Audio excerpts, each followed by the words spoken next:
Mesdames et messieurs, bonjour et merci de suivre RTI 1. C'est l'heure du journal. On regarde ensemble les principaux titres. À Paris, le président de la République, Alassane Ouattara, s'est entretenu mercredi avec son homologue malien, le président de la transition, Ban Dao. Les deux chefs d'État ont fait le point de la coopération entre les deux pays ainsi que de l'évolution de la transition malienne. Alassane Ouattara a aussi échangé avec le président de la Commission de l'Union africaine. Ils ont été condamnés à 20 ans de prison pour certains et 5 ans pour d'autres. Les 24 suspects mis aux arrêts dans le cadre de l'opération mixte de police Nawa connaissent leur peine depuis hier. Ils étaient soupçonnés de favoriser la traite des enfants dans les plantations de cacao. Et alors que les affrontements se poursuivent sur le terrain, le président américain Joe Biden a appelé à une désescalade dans le conflit israélo-palestinien. Déclenchée le 10 mai dernier, la flambée de violence la plus meurtrière depuis 2014 entre Israël et le Hamas a coûté la vie à au moins 227 Palestiniens. Voilà pour les titres. Merci de nous regarder depuis chez vous. On ouvre ce journal avec les entretiens du chef de l'État au lendemain du sommet sur le financement des économies africaines à Paris. Le président de la République, Alassane Ouattara, s'est entretenu successivement hier mercredi avec le président de la transition au Mali, Ban Dao. Alassane Ouattara a aussi reçu en audience le président de la Commission de l'Union africaine, le Tchadien Moussa Faki Mahama. Le commentaire de Viviane Haïma.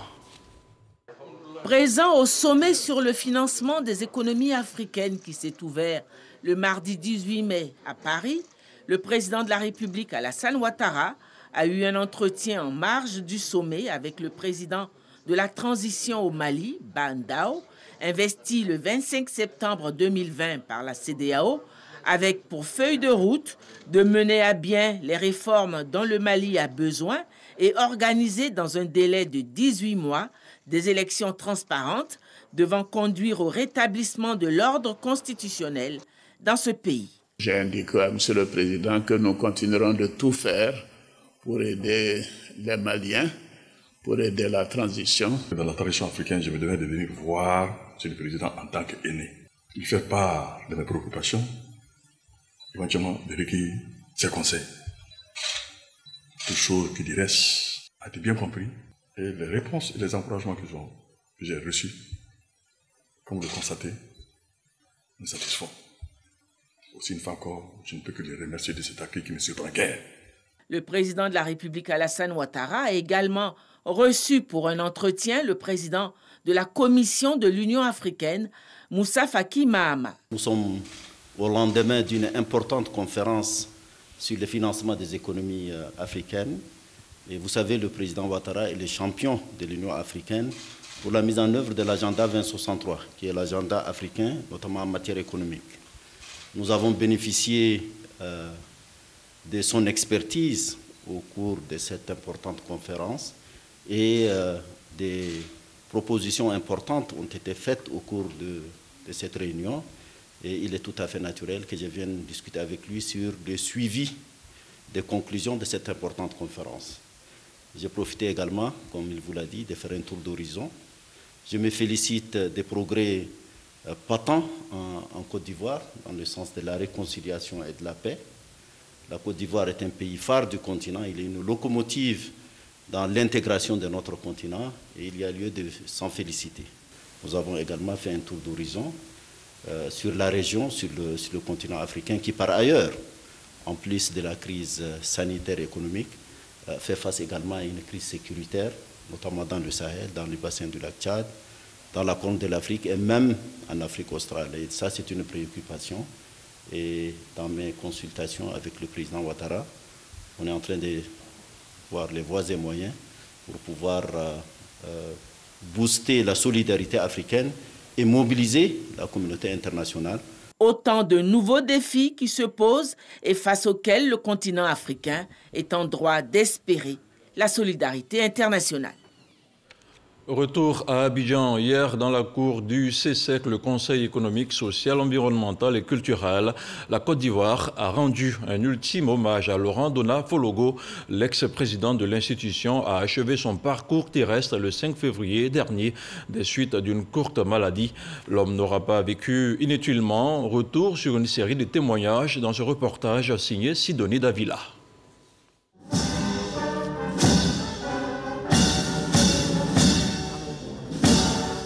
Honneur militaire, la Côte d'Ivoire fait ses adieux à Laurent Dona Fologo, ancien président du Conseil économique et social, aujourd'hui Conseil économique, social, environnemental et culturel, CESEC. Dans cet ultime adieu, l'occasion est donnée à la nation ivoirienne d'exprimer toute sa compassion à un digne fils du pays. En présence du président du Conseil constitutionnel, Mamadou Koné, représentant le chef de l'État, Alassane Ouattara. De nombreuses personnalités ainsi que des membres de la famille du défunt. Né le 12 décembre 1939, l'ex-ministre de la Jeunesse et des Sports dans le gouvernement d'Houphouët-Boigny est décédé le 5 février dernier à la suite d'une courte maladie. Laurent Dona Fologo, journaliste de formation, est le tout premier rédacteur en chef du journal Fraternité Matin en 1964. À l'heure de l'ultime hommage, l'émotion est palpable. Parlant de celui qui, pendant 55 ans, partageait sa vie, Daniel Dona Fologo est revenu sur son parcours, surtout sur ce qui le caractérisait. Les choix comportaient des incompréhensions, des ruptures d'amitié, des changements de cap. Mon mari s'interrogeait toujours sur les décisions à prendre, mais il gardait sa boussole. Qu'est-ce que le président Houphouët-Boigny aurait voulu pour son pays à ce moment T? Laurent, tu nous as quittés. Tu nous manques, en particulier aux enfants, petits-enfants et à moi-même. Mais tu n'as pas vécu inutile. Au cours de ton existence, tu as réellement été loyal, tolérant, généreux, fidèle aux valeurs de paix et de dialogue. Tu as rempli la mission que t'avait assignée le président Houphouët-Boigny, toi le passionné de la Côte d'Ivoire. L'hommage de la République a eu pour cadre le CESEC au plateau. C'est à son président Eugène Akaouélé qu'il est revenu de dire l'oraison funèbre. Ce temps de témoignage à ce pionnier de l'histoire de notre pays est pour nous un élan de refus d'effacer de nos cœurs et de nos mémoires cet homme qui a su, à sa manière et avec ses convictions, contribuer à la construction de ce beau pays. Sa longévité exceptionnelle dans les différents gouvernements est le reflet de son professionnalisme rassurant, de sa cohérence dans l'action, de sa courtoisie constante et de son service inoxydable à la République, ce qui l'a amené à relever avec courage et détermination les défis les plus incertains. Autre temps fort de cette cérémonie d'hommage de la nation ivoirienne, la sonnerie aux morts et la remise du drapeau à la famille éplorée. Celui qui fut le 5e président du CESEC, Laurent Dona Fologo, sera inhumé dans son village natal à Pékéka, dans le département de Sinématiali, dans le nord de la Côte d'Ivoire. Je vous le disais en ouverture de ce journal, la sentence est tombée pour les 24 suspects mis aux arrêts au cours de l'opération mixte de police dénommée Nawa 2. En effet, 5 personnes suspectées de traite d'enfants dans les plantations du cacao ont été condamnées au tribunal de Soubré, à l'exception de 2 d'entre eux. Les autres purgeront une peine allant de 5 à 20 ans de prison. Retour sur les faits avec Mahama Traoré. 24 personnes interpellées à l'issue de l'opération Nawa 2 les 6 et 7 mai dernier dans le département de Soubré et environ. Alexandre Koné, le substitut résident près la section détachée du tribunal de Soubré, avait prévenu. Tous les auteurs des infractions ont fait l'objet d'une procédure. Si nous constatons que ces parents n'ont pas commis d'infraction aux lois qui existent, alors ces parents seront laissés libres. Mais si nous constatons que ces parents ont commis des infractions, même s'il s'agit de leurs propres enfants, ces parents seront sanctionnés, suivant les procédures qui existent. À l'issue des procédures, des décisions de justice ont été rendues mardi dernier, soit seulement 10 jours après l'opération. 6 personnes ont été jugées pour des faits de traite d'enfants.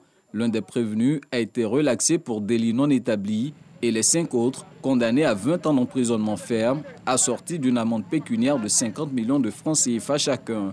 Le second volet de la procédure judiciaire concernait 18 personnes prévenues de faits de travaux dangereux pour enfants.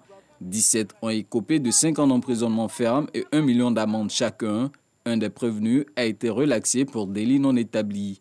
De la suite judiciaire de l'opération Nawa 2, il faut donc retenir 22 personnes condamnées et 2 personnes relaxées, ce qui porte à 23 le nombre total de personnes poursuivies et punies pour des faits de traite et d'exploitation d'enfants par le tribunal de Soubré depuis le début de l'année.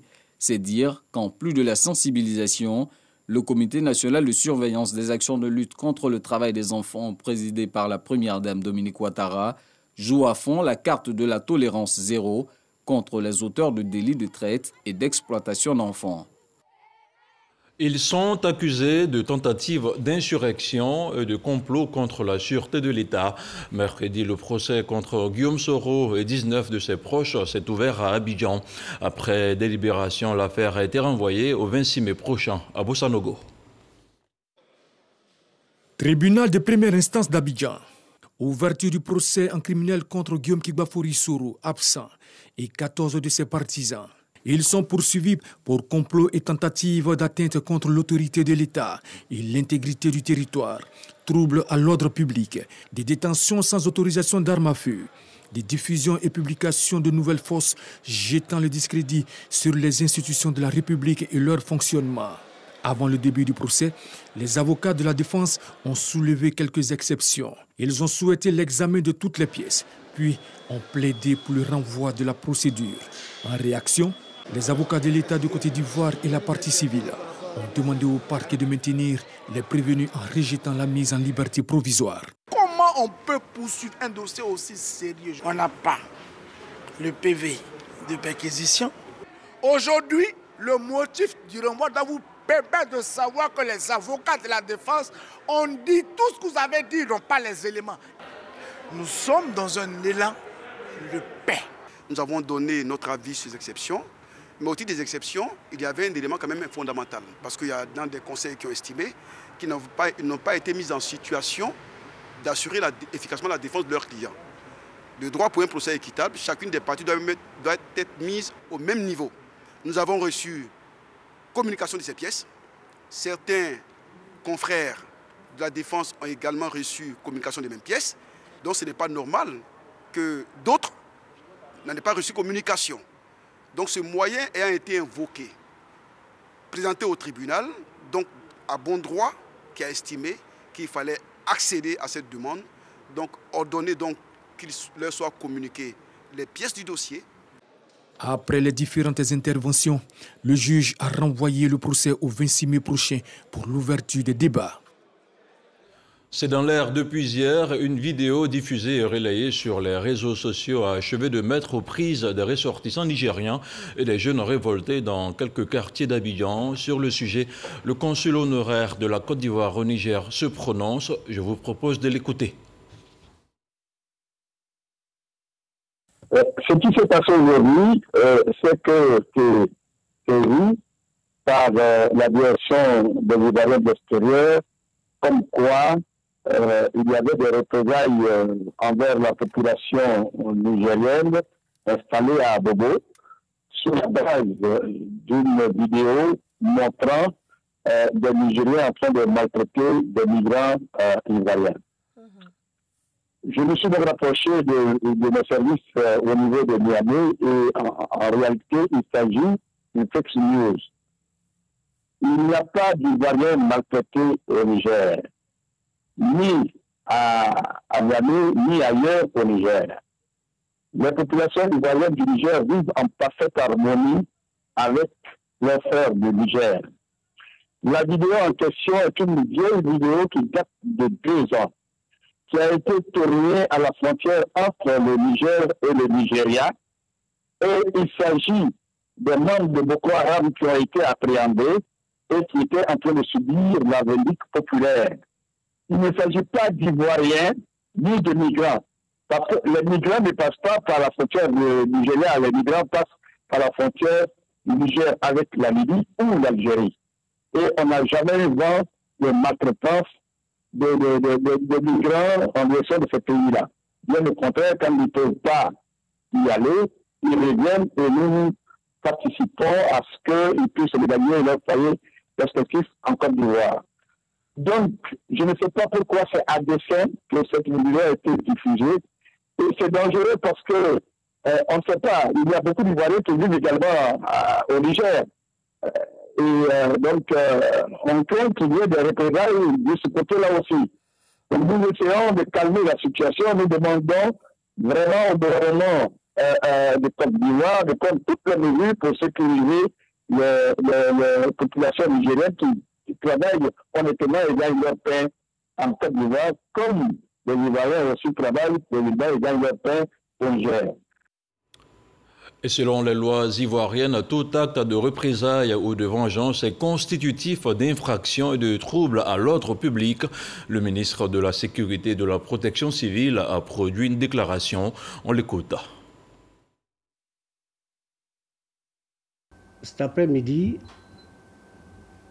il y a eu des incidents à Bobo, à Niama, à Yopougon, à Angré et hier à Daloa, incident consécutif à une vidéo qui circulait sur les réseaux sociaux et qui mettait en scène des actes de violence sur des individus.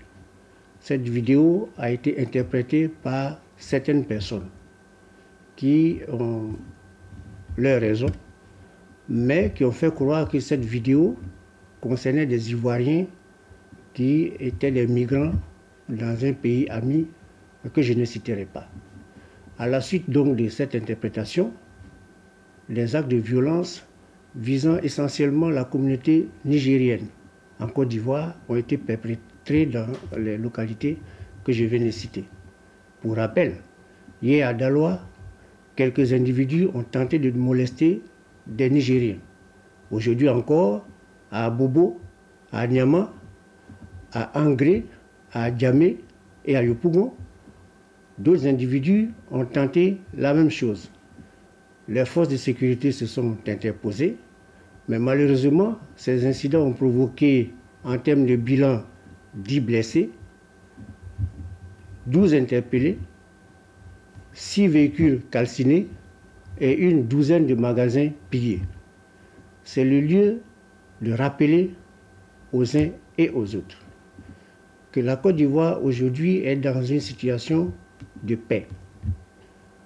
Tous les efforts consentis par le gouvernement, avec à sa tête le Premier ministre, sous la houlette de son Excellence Monsieur le Président de la République, mettent tout en œuvre pour que chaque citoyen vaque tranquillement à ses occupations. Et notre pays a retrouvé la paix. Je tiens à insister sur les dispositions que le gouvernement prend pour mettre la main sur tous ces fauteurs de troubles. Des enquêtes sont en cours. Ces enquêtes nous ont déjà permis d'interpeller dans le cadre de ces agissements 10 individus. Mais aussi, les enquêtes continuent et elles nous permettront de mettre à nu l'auteur de cette vidéo, celui qui l'a diffusée, tous ceux qui les ont relayés, parce que beaucoup ne savent pas que la Côte d'Ivoire aujourd'hui dispose des moyens pour aller à la source de toutes ces publications. Je tiens à rappeler que le contexte dans lequel nous nous trouvons doit faire en sorte que chacun pose des actes allant dans le sens de la paix.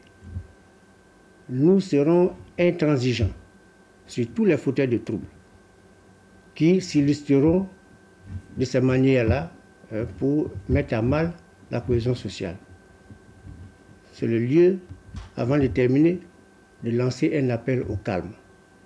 Nous sommes dans un pays qui accueille tous les frères, qui accueille tout le monde, les frères de la sous-région, qui vivent leur vie et qui vaquent aussi à leurs occupations. Nul n'a le droit de se faire justice. Il faut qu'on fasse en sorte que ces agissements cessent. Et voilà, c'était pour vous la déclaration du ministre de l'Intérieur et de la Sécurité, le général Bagondo Diomandé.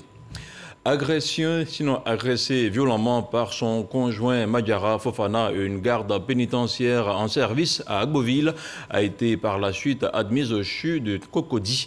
La geôlière a reçu lundi dernier la visite de la ministre de la Femme, de la Famille et de l'Enfant. Il s'agissait pour Nasseneba Touré d'apporter son soutien à la victime. L'éclairage de Patricia Oumouetia. La victime a été agressée le 5 mai dernier à Agboville par son conjoint. Il y a un appartement devant la cour où il prend l'air, donc il dit va s'asseoir, puis ils vont échanger. 10 à 15 minutes, je sors sur la terrasse en train de la battre. Elle criait, j'arrive. Vraiment, c'est pas la peine, c'était grave, elle était dans le sang. Alertée, la ministre Nasseneba Touré a tout mis en œuvre pour sa prise en charge médicale au CHU de Trècheville. Elle est en sécurité depuis l'intervention. Donc le procès qu'on a donné les instructions même pour que le reste des soins se fassent en ambulatoire. Donc je pense que son état de santé est bon. Pour nous c'était assez préoccupant, mais on savait que voilà, il y avait quelque chose à faire. C'est ce qui a été fait. Venue s'enquérir des nouvelles de la patiente, la ministre de la Famille, de la Femme et de l'Enfant a échangé avec les administrateurs et les médecins du CHU de Trècheville. Elle s'est dit rassurée de l'état de santé de la victime et a saisi l'occasion pour lancer un appel contre les violences faites aux femmes.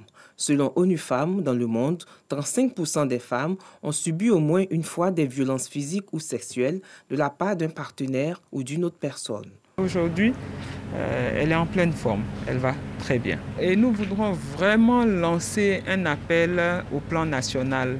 Nous voudrions que les populations se saisissent des numéros verts qui existent, le 116 et le 1308, pour pouvoir nous aider à sauver des vies.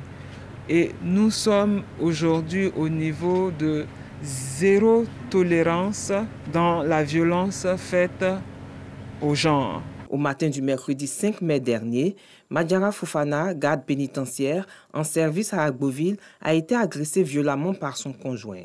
Le ministère de la Femme, de la Famille et de l'Enfant a aussitôt pris des dispositions pour apporter une assistance médicale à la victime qui est aujourd'hui hors de danger. La Côte d'Ivoire vise le marché américain des amandes de noix de cajou, un marché estimé à 40% de la consommation mondiale. Et pour y arriver, 15 unités de transformation de la noix de cajou vont être auditées par des experts. Les explications de Noël Nyagno. L'exportation des amandes de cajou de qualité, voilà le nouveau challenge de l'autorité de régulation et de développement de la filière cajou. Aujourd'hui, on parle de produits, des noix brutes qui restent dans les mains des producteurs. Demain, si nous ne prenons garde, si nous ne mettons pas suffisamment de balises, nous allons avoir des amendes qui restent aux mains des transformateurs. Et cela sera la meilleure façon de tuer notre transformation. Donc nous voulons anticiper sur toutes ces questions et ouvrir le monde entier à nos transformateurs. Terrain privilégié pour cette anticipation, le marché américain. L'Amérique consomme 40% de la production d'amandes de cajou mondialement. La Côte d'Ivoire, en termes de brut, produit 40% de noix de cajou brutes et les exporte. Pour l'heure, la Côte d'Ivoire n'exploite que 1% de cette capacité. Faire mieux devient l'enjeu majeur pour une double raison. Le marché américain, c'est le plus gros consommateur d'amandes. L'accès à ce marché garantit un débouché sûr pour nos transformateurs. Ça, c'est un. De deux, le marché américain est reconnu comme le marché le plus exigeant en termes donc, de qualité et d'exigence, j'allais dire, de sécurité alimentaire. Donc, une fois que vous avez accès à ce marché, les autres marchés vous sont ouverts. La porte d'entrée pour conquérir ce marché, le cabinet américain Ivory Cajou, spécialisé dans la formation, la certification et le commerce d'amandes de cajou de haute qualité. Un premier test grandeur nature a permis de distinguer des lauréats. Pour ces exigences, le Conseil Coton Anacarde a conçu un programme d'accompagnement des unités industrielles de Côte d'Ivoire dans la démarche qualité afin de satisfaire aux normes américaines et internationales sur la sécurité des aliments. Dans cette norme, il y a ce qu'on appelle dans le jargon le plan de sécurité alimentaire, Food Safety Plan, et aussi tout ce qui est programme de contrôle préventif pour les denrées alimentaires, les aliments pour la consommation humaine, voilà, et la réglementation qui accompagne. 15 unités ivoiriennes de transformation sont identifiées pour la première phase. Ces unités vont être évaluées sur leur capacité à pénétrer le marché américain. En matière d'importation de produits alimentaires, des experts de haut niveau sur 15 jours vont auditer les dites unités. En attendant le verdict, le Conseil coton anacarde pose la première pierre de la zone agro-industrielle dédiée à l'anacarde de Korogo. Expression de l'ambition de la Côte d'Ivoire de transformer 100% de ses noix d'ici à 2025. Mesurer pour la santé, c'est autour de ce thème que la communauté internationale célèbre ce jeudi 20 mai la journée mondiale de la métrologie. Les assises permettront aux acteurs d'adopter les gestes qui sauvent pour améliorer la santé. De son côté, le ministre du Commerce et de l'Industrie s'est engagé à promouvoir la science des mesures. Lansine Bakayoko. Afin de parvenir à une politique efficace en matière de santé, l'instauration d'un système de mesure rigoureux devient plus que primordial. Les facteurs essentiels à un tel système sont entre autres la confiance dans les résultats d'essais à travers les spécifications reconnues et les instruments de mesure. En ce jour du 20 mai qui nous offre l'occasion de mettre l'accent sur l'implication de tous les acteurs dans la promotion de la métrologie, je voudrais encore une fois réitérer la ferme volonté de son Excellence M. Alassane Ouattara, président de la République de Côte d'Ivoire, à assurer la protection du bien-être des populations tout en œuvrant à l'amélioration de la compétitivité des entreprises de production d'équipements sanitaires. Tout mesurage effectué en relation avec la santé obéit en effet à une méthode prédéfinie, notamment la prise de constantes, telles que la température du corps, la masse, la fréquence cardiaque et la pression artérielle. Les mesurages peuvent être beaucoup plus complexes. Dans d'autres cas, à savoir la détermination des doses des rayons X ou des rayonnements d'un appareil d'imagerie médicale. Appliquer la dose exacte de la bonne substance au bon endroit et au bon moment. La réussite du traitement en dépend. Cette journée mondiale de la métrologie intervient à un moment où le monde entier a pour seule préoccupation se remettre rapidement de la pandémie de Covid-19. À cet effet, la communauté de la métrologie a mis en place des systèmes pour tester les masques nécessaires à la protection individuelle, mesurer les doses de vaccins, identifier les molécules virales et même concevoir des respirateurs destinés aux hôpitaux. Des performances réalisées grâce aux capacités techniques établies qui appellent néanmoins à prendre de nouvelles mesures. Il s'agit notamment de développer des étalons nationaux pour tous les types de dispositifs médicaux ayant une fonction de mesure, parmi lesquels les appareils automatisés de mesure de la tension artérielle, les instruments d'examen ophtalmologique et les seringues médicales. Détailler également les analyses des laboratoires en garantissant que les mesures effectuées à l'aide de thermomètres médicaux sont conformes à l'échelle de température reconnue au niveau international. Le gouvernement de Côte d'Ivoire est en plein dans la modernisation de l'ensemble de son dispositif de métrologie. Et puisqu'on parle de santé, sans transition aucune, on fait le point de la situation de la Covid-19 au 19 mai.